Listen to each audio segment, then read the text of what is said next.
Hey everybody. So we're about to start this oxygen binding protein models, and I just wanted to point out a couple of things that you're going to need. Eventually, going to need some scissors, some tape. You're going to not right away, but you'll eventually need your beads, your kit. You're going to need these different colors. We got some red, although it's kind of strange. It doesn't look like red there, but it is. Black, green, yellow, and blue. You need those colors. You're going to need your properties of amino acids sheet. Excuse me. And you're going to need your particular sheet. I'm going to use the hemoglobin gamma chain, gamma globin, for the example because no one else is going to have that one. All right. So, and that's it for now. Check in with the next video. Okay, before we start really diving into these directions, I want to point out I've split screen two of these things. This here on the right is the worksheet that you're going to be using to answer questions. And I want you to notice that I truly tried to emphasize when you should be answering these questions. So like this, you highlight this in yellow. Over here, highlight yellow. And so you can see at the end of step 2 on the directions, it says, now take a moment to answer question 1 in the comparison of oxygen binding proteins handout, which is here. So you're going to answer 1A, 1B, 1C. And then you're going to continue on to number 3. And at the end of number 3, you're going to answer question number 2. And I tried to really make it very obvious when you're going to be answering which questions on either one. Please do not try to answer these questions before you've completed the steps before it because it really won't make a ton of sense. Okay? Okay, so we're about to start these directions, and the first step, number 1, says capital letters that are written from left to right on the handout you received are abbreviations that correspond to a specific amino acid. Each person in a group, you're doing a model of protein, myoglobin, alpha globin, beta globin, gamma globin, or delta globin. The last two will be done by myself. Okay, so you're actually going to be in groups of 3 doing this. So the capital letters referring to are these capital letters. Okay, and I just want to point out that here's a model of an amino acid. Okay, in this model, you can see there are 2 major groups. This is the carboxyl group, which is a COOH group. You have over here, you have the amine group, which is a nitrogen and 2 hydrogens. You then have both of those things are attached to a central carbon. So a central carbon that has a hydrogen on the bottom, 2 bonds, and then this pink one, which is representing the amino acid side chain, or the R group, or the variable group. It's got different names to it. So this is what changes. So that these letters are representing these different changes that are represented by this pink colored ball, I guess. Okay, so I just want to clear that up first. Okay, so I'll put that aside there. So every one of these letters, it's exactly the same for everything except for that pink thing sticking out there. Okay, everything else is the same. Essentially, there's a couple of little once in a while differences. So, okay, so you're going to be comparing these different things. So step number 2 says use the key at the bottom of the properties of the amino acids, right down here. Okay, you should have a copy of this. And to just make life a little bit easier, I put those letters that you're going to see up here. These are those letters right here. Okay, so use the key at the bottom of the properties amino acid to color code each amino acid in your protein sequence with the appropriate marker color. Okay, so what I'm going to do is I'm going to look for G and A first. Any G and A, and I'm going to use my yellow highlighter. So I got a G.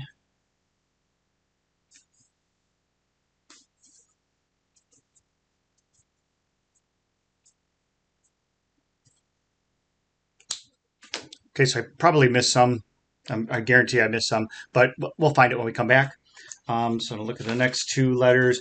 I'm going to go V and L. It's just easier for me to keep track of two letters at a time.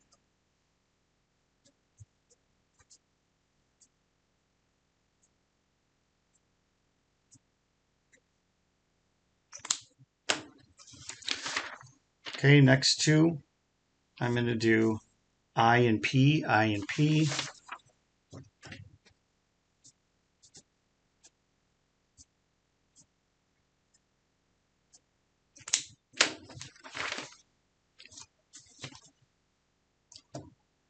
MFW, MFW.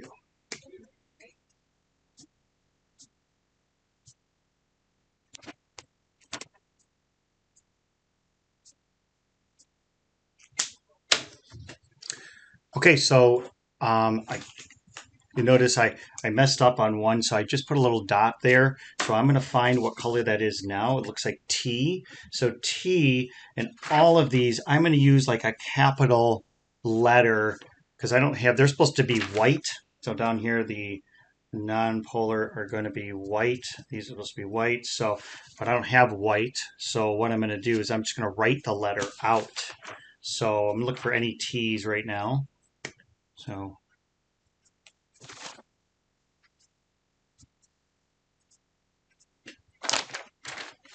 S is next.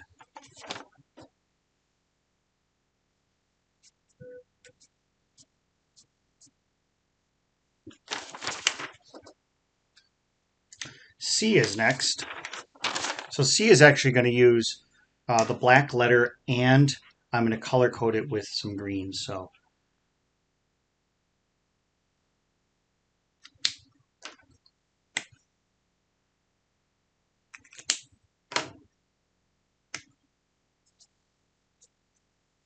I only see one C. Now, if I had two C's, if I had two of them, I would end up, they would actually combine together. So let me just show you real quick if you can.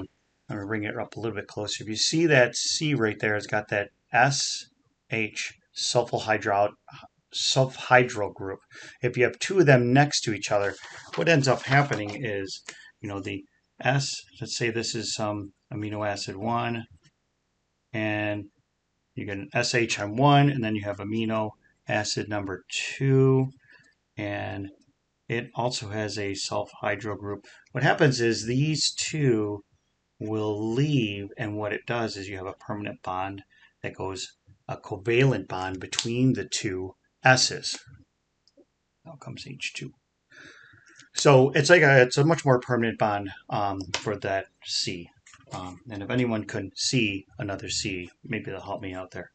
Okay, but Y and Q. Looking for Y, N, and Q.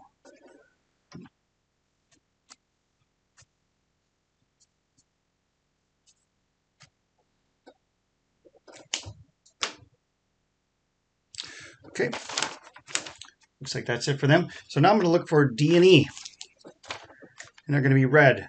And that indicates that they are acidic side chains. So these were non-charged, but hydrophilic means they're attracted to water. These up here are hydrophobic. They avoid water, try to stay away from it altogether. These are acidic. They usually have some sort of a positive or negative, I should say, charge on them. And these are basic. They usually have a positive charge on them. So looking for red, D, and E. Really important, you want to be able to, like when you're viewing it, you can still see the letters coming through. We want to be able to still see the letters.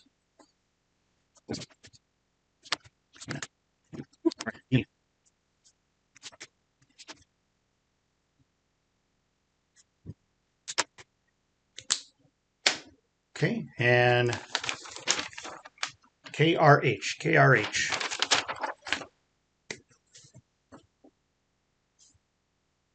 And you want to be able to make sure you can still see that it's an H. So don't press too hard. Ooh, an F, I forgot an F.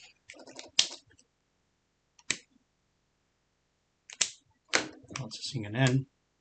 That's what you find as you end up catching some of these. Okay, KRH. K.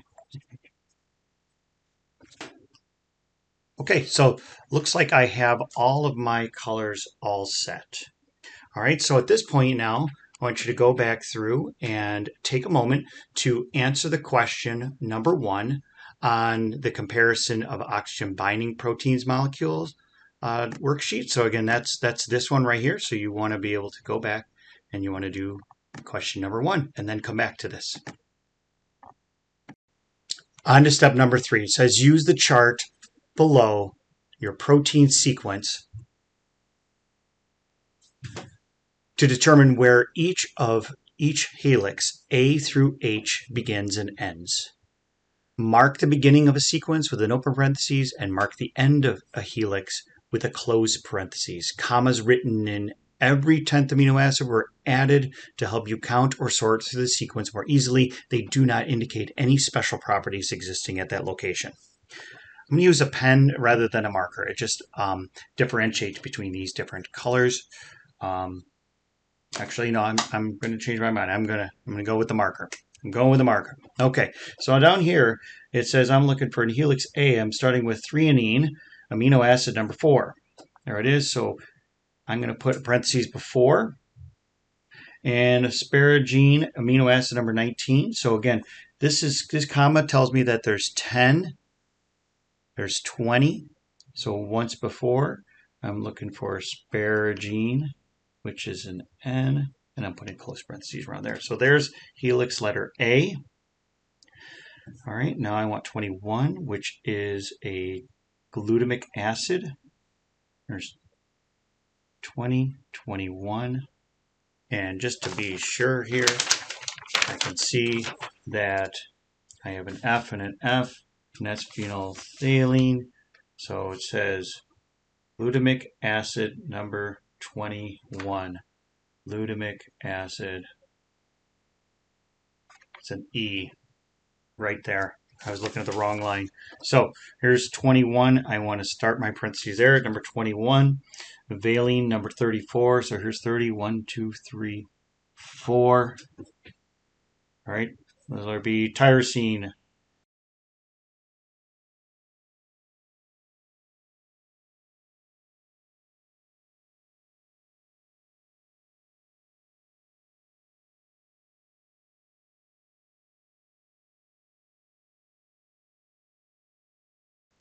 Okay, that's done.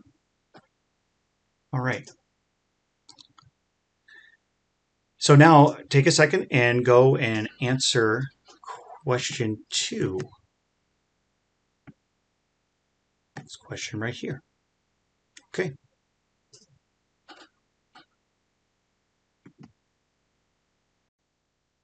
Okay, we're on to step number 4. On the next page is a list of features that are identical in all oxygen binding molecules.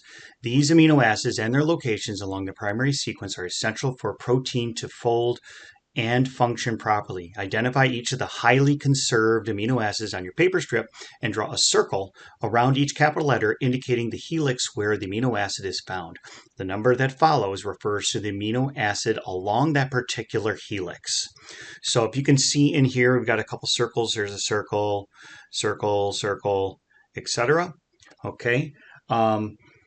So I just want to point out that those particular spots is the same amino acid in every single molecule of that, either hemoglobin gamma chain or alpha chain like some of you have, or the myoglobin, etc. That means frogs, all mammals, any organism that would contain hemoglobin or that particular chain, it's going to be the same at that particular spot.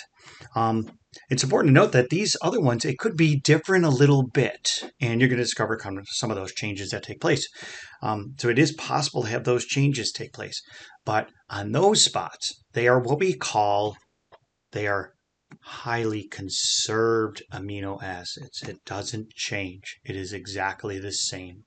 Okay, so I'm going to find them. I'm going to circle the ones, and to see that, if we are going to scroll down to the next spot here, and it's important to know which one do you have. Do you have myoglobin or alpha globin, or do you have the beta globin? Now notice I have the gamma globin, so I'm looking on this particular row. If you have the myoglobin or alpha globin, you're looking at this particular row. Do not switch up which is which. Okay, so B4. So the B refers to which helix. So remember over here, we have these different helix. So I'm going to look for the second one. Here's B, and I'm looking for the fourth one. 1, 2, 3, 4. And it says it's glycine. So I'm going to circle this one right there. All right. And I'm going to continue. C2. Here's C. 1, 2. And that should be proline. C. Oh, here we go. C2. Here's proline. Circling that one. Next, I'm looking for C4. There. Next is going to be CD1. Now, that's an important one to know. Letter C and letter D, C and D, they come together and they both touch that spot. So C1 and D1. So if I scroll up here,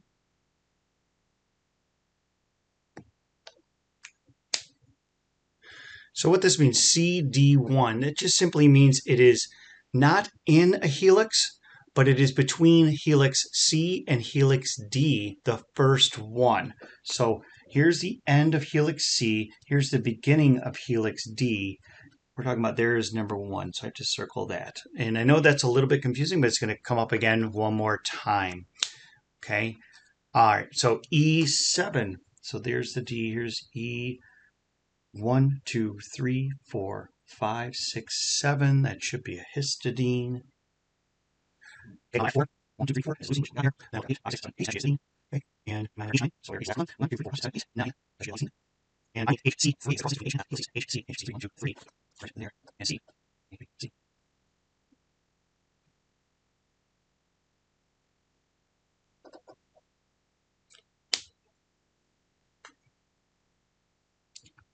Okay.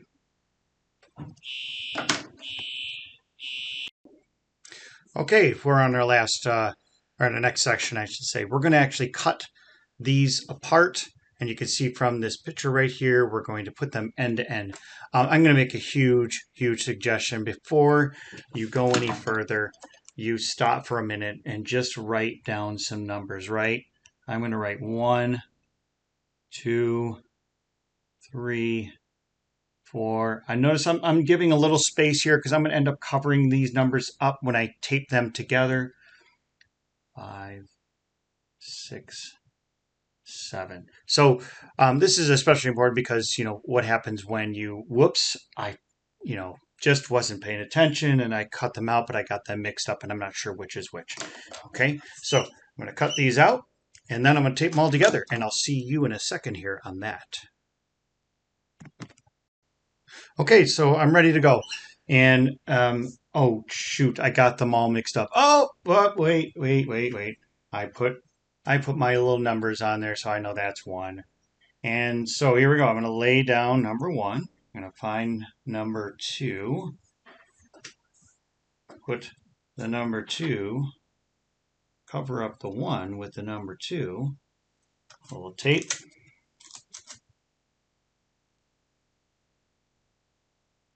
There we go. Okay.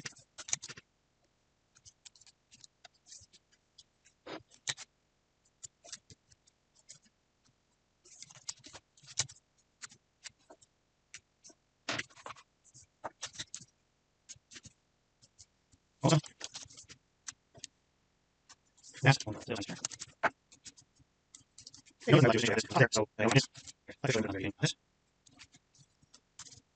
Okay, so I have my very long string of amino acids.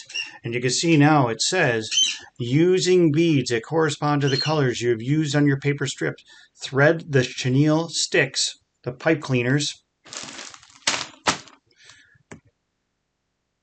with the beads in the correct order to make a model of the primary structure of your protein. Twist together one end of a chenille stick to another in order to join one region to the next. Form a single continuous primary sequence of amino acids. This is important. Place only about 30 beads on each chenille stick so that there's enough space between the beads to allow the chenille sticks to bend easily. When you get one of the 9 amino acids that are highly conserved, you're going to use the light blue instead, this light blue instead of the other one to distinguish it from the other amino acids. You end up something like that, okay? And then you're going to go and meet with your groups. I'm going to go do it. We'll see you soon. Hey, a couple little tips I wanted to point out. That this little hook I would definitely do, because you do not want to be putting these on and inadvertently push all of them off and then have to start all over. But notice, don't forget about these circled ones. Need that lighter blue bead. Okay, so that's that first circled one right there between the 2 yellows. Okay, don't forget about those. Those are those highly conserved ones, the ones that is the same no matter what the species. Okay.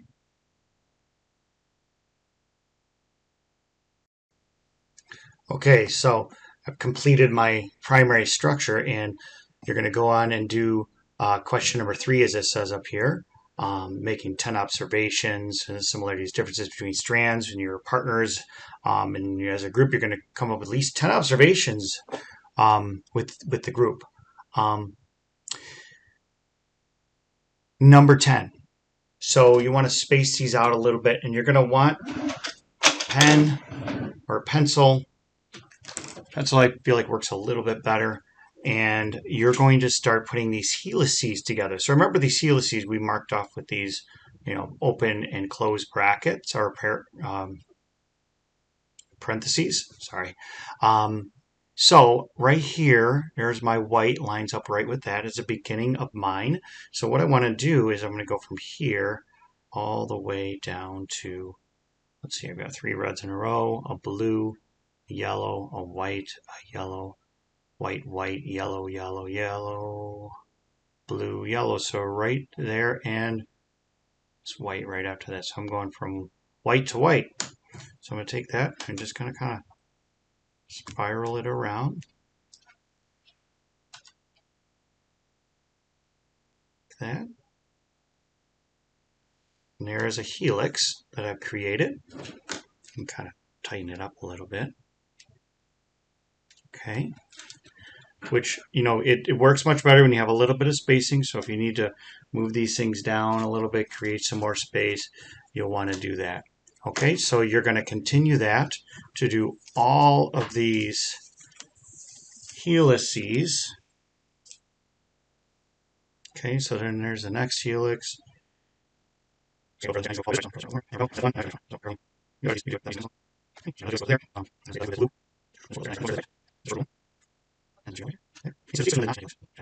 you're taking all the way down to the end. Okay. Hey guys, I'll turn this way a little bit. So here we have our protein fold and the secondary structure. So let's kind of go through this here. Primary structure refers to the order of the amino acids, like what order these beads all come in. Secondary structure is like a region of one protein, how it's folded up. So you got some helices in this case. So we got 1, 2, 3, 4, 5, 6, 7, 8 different helices on this. So each one of those represents a secondary structure. Okay, and now finally we're on to, you're going to meet with your group and go over question number 4. And then we're going to go try to find a couple of different sites that show our protein. So, and then once you have then folded up your protein into some sort of 3-dimensional structure, it's going to look, something like these down here. Those are the 3 that you are looking for. There's alpha, beta, and myoglobin right there. Okay. And then the rest of the way, you're just finishing up the questions. Um, if you're having trouble with this penny part, that's okay. What you could do in its place is to take a paper clip and connect the two sides using a paper clip. I've seen that work pretty well. And once you've got the two sides hooked with your paper clip, you kind of slip the penny in there if the glue thing isn't working that well. Okay. But you're going to end up, creating your globe and fold. Okay.